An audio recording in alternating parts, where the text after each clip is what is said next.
안녕하세요. 이거피규스의 신간 읽기입니다. 오늘 함께 나눌 책의 제목은 챗 GPT로 공부가 재미있어집니다. 박경수 지음 메이트북스에서 23년 6월 5일에 발간하였습니다.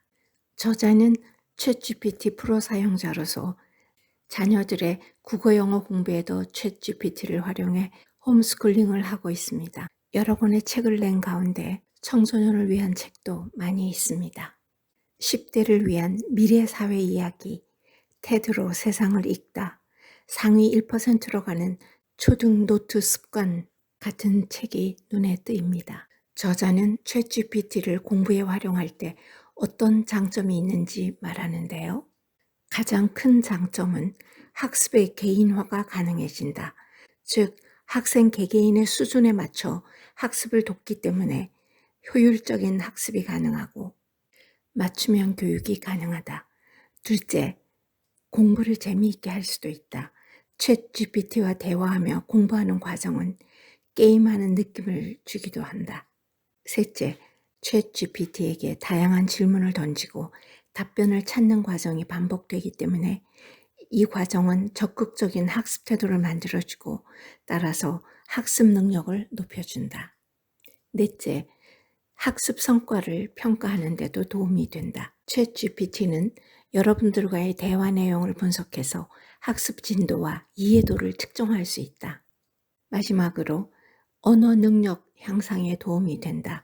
또한 창의적인 문제 해결 능력도 높여줄 수 있다. 하지만 챗 GPT가 제시하는 답변이 항상 정확하지는 않다. 챗 GPT와 대화하며 얻은 정보는 반드시 검증해야 한다. 이 책은 4장으로 구성되어 있고요. 각 장에서 핵심 내용을 전달할게요. 1장, 챗 GPT가 10대들에게 보여주는 미래. 지금이 키워드 시대라면 앞으로는 질문의 시대로, 지금이 이성의 시대라면 앞으로는 공감의 시대로 바뀔 것 같지 않나요? 지금의 구글과 네이버가 단발성 키워드가 중심이라면 앞으로는 끝말 잇기와 대화의 시대가 되는 겁니다. 구글이 방대한 양을 전달해주는 반면 챗 GPT는 사람처럼 정리된 언어로 개념을 설명해준다는 게 가장 큰 차이점이죠. 그러다 보니 내용이 어렵고 쉽고를 떠나 누가 설명해주는 것처럼 쉽게 접근이 가능합니다. 우리나라 교육부도 2025년에 AI 디지털 교과서를 도입한다고 합니다. 잠시 미래 교육을 생각해 볼까요? 지금의 기술을 가지고 이야기해보면 AR, VR을 활용해서 직접 가보지 않고도 과학이나 사회에서 나온 다양한 장소를 경험할 수 있습니다. AI와 빅데이터는 학생들이 자신의 성향에 맞는 공부법을 추천받고 부족한 과목이나 영역을 집중적으로 공부할 수 있는 교육 과정을 제시해 줄 것입니다. 선생님은 어떨까요? 선생님이 학생과 같이 있지 않더라도 홀로그램을 통해 선생님과 같이 있는 듯한 느낌을 받고 홀로그램을 통해 선생님과 직접 대화하며 스스로 공부해 볼 수 있지 않을까요? 또한 챗 GPT 같은 생성 AI가 학생들의 질문에 바로바로 답변을 해주며 궁금증을 바로 해소시켜 줍니다. 이에 학생들은 챗 GPT와 대화하며 한 주제에 대해 깊이 공부할 수 있게 됩니다. 마치 끝말잇기처럼 하나를 계속 파면서 한 분야의 전문가가 될 수도 있습니다. 우리나라에서 유치원 때부터 이루어지는 선행학습으로 초등학교부터 드러나는 교육 격차는 사실 교육에 있어서 핵심 이슈 중 하나입니다. 그런데 이를 챗 GPT가 해결해 준다면 더할 나위 없을 것입니다. 그런데 정말 챗 GPT는 지금의 선생님을 대체할 수 있는 걸까요? 챗 GPT에게 질문을 한 결과 불가능하다고 합니다. 대체 불가라는 답변 그 자체보다는 사실 그 이유가 중요합니다. 챗 GPT는 인간의 경험과 감성, 사회적 배경, 윤리적 판단 등을 반영하지 못하며 학생의 이해도를 반영하여 적극적인 지도 역할을 할 수 없기 때문입니다. 플립드 러닝이라는 게 있습니다. 거꾸로 학습이라고 불리는데 그 이유는 전통적인 수업과 달리 수업은 집에서, 과제는 학교에서 하기 때문입니다. 선생님은 학생들에게 동영상, 교재, 논문 등 자료를 사전에 주고 챗GPT 등을 활용해 스스로 학습하게 한 후 수업에서는 이를 기반으로 토론과 발표를 하는 형태로 진행될 수 있습니다. 제2장 챗GPT와 함께 공부하기 위해서는 실제로 국어 공부와 영어 공부에는 매우 큰 도움을 받을 수 있을 것 같아요. 어떻게 하면 요즘 학생들의 문해력을 높일 수 있을까? 라는 질문에 챗GPT는 7가지 정도를 말해줬는데 그 중에서도 특히 느린 독해, 노트 만들기, 스스로 퀴즈 만들기를 제안하고 있습니다. 단어, 독해, 글쓰기에 있어서까지 챗GPT가 원하는 수준에 따라서 문제를 내주기도 합니다. 특히 영어 공부에서는 아주 큰 도움을 받을 수 있습니다. 예를 들면 영어 어휘 확장, 영어 발음 교정, 영어 표현 연습, 영어 작문 지원. 사실 우리나라 학생들이 영어로 무언가를 표현했을 때 그것을 설명하면서 고쳐주고 틀린 문법을 설명해 주는 것 외에도 자기가 쓴 글을 영어 원어민 학생이 쓴 것처럼 고쳐달라고 하면 또 그대로 해줍니다. 제 생각에는 학생들이 쓴 글을 좀 더 포멀한 표현으로, 즉 애카데믹 라이팅에 적합한 표현으로 해달라고 하거나 혹은 인포멀하게 사적으로 쓰는 대화체로 고쳐달라고 해서 이것을 비교해 본다면 매우 큰 공부가 되고 정말로 이런 가외 선생님을 찾기는 어렵죠. 영어 스피킹에서도 외국인 앞에만 서면 입이 안 떨어지는 친구들에게 챗GPT는 좋은 방안이 될 수 있습니다. 크롬 웹스토어에서 Talk to ChatGPT 혹은 Speak to ChatGPT를 설치하면 되는데요. 오른쪽에 있는 크롬의 추가 버튼을 클릭하면 자동으로 설치가 됩니다. 서로 사용하는 언어를 설정하고 Automatic Send는 여러분이 영어로 말을 하면 챗GPT가 바로 말을 하게 하는 옵션입니다. 그리고 말하는 속도도 정할 수 있습니다. 자, 그럼 챗GPT로 다른 과목도 공부할 수 있을까요?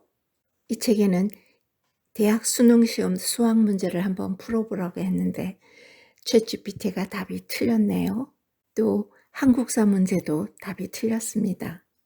아직까지 챗GPT가 더 많은 데이터를 학습하고 거짓 정보를 걸러낼 수 있는 능력이 향상되어야 할 것 같아요.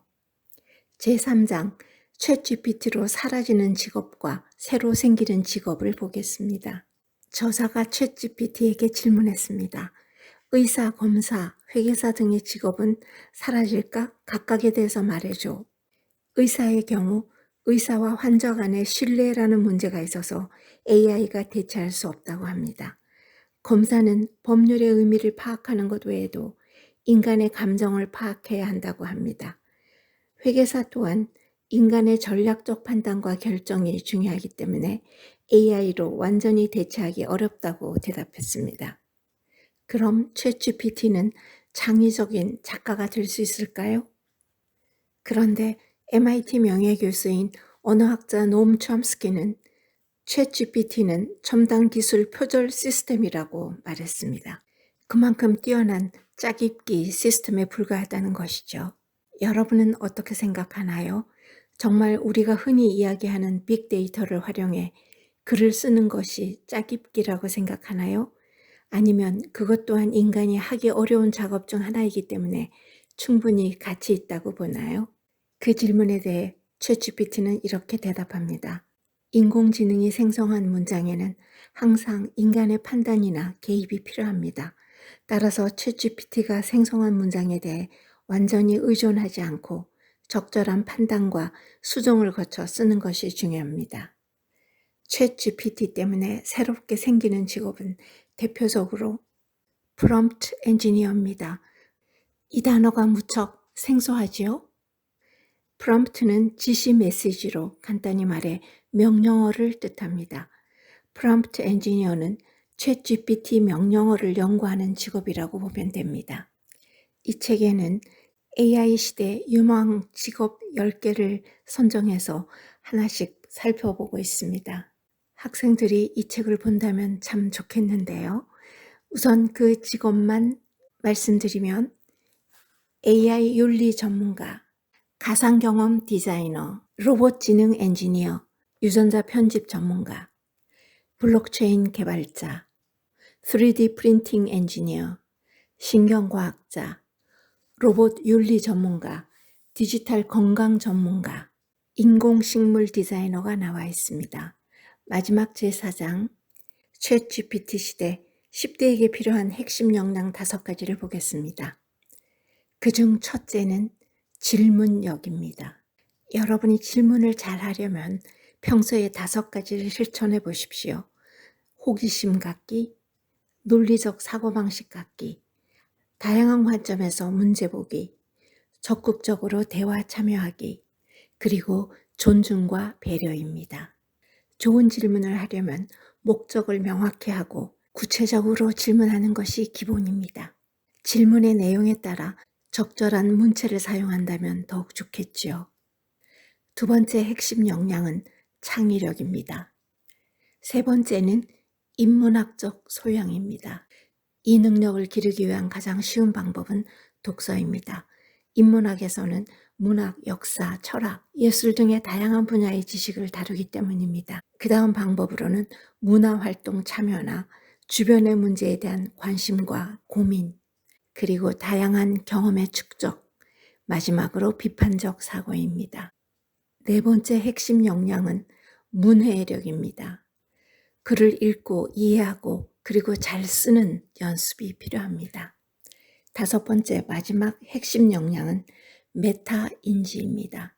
미래에는 정해진 길을 찾아가는 것이 아니라 자신만의 방식을 만드는 인재가 필요하다고 정부 보고서에서도 나와 있습니다. 메타인지란 현재 나의 인지 상태를 모니터링하는 능력입니다. 쉽게 말하면 자신이 무엇을 알고 있고 그리고 모르는지를 인식하고 내가 모르는 것이 주는 결과나 영향을 파악하고 그것을 보충하기 위한 계획을 세우고 실천한다면 여러분은 누구나 자신의 가치를 무한히 높일 수가 있습니다. 혹시 일론 머스크가 2014년에 설립한 아스트라노바 스쿨을 아세요? 전 세계 10살에서 14살 사이의 학생들이 이용할 수 있는 실험적인 온라인 학교라고 합니다. AI 시대 인간은 판단을 내리는 존재다. AI가 제공하는 지식이나 기술을 이해하고 활용하기 위해선 판단이 중요하다라는 말에 매우 공감이 갑니다. 감사합니다.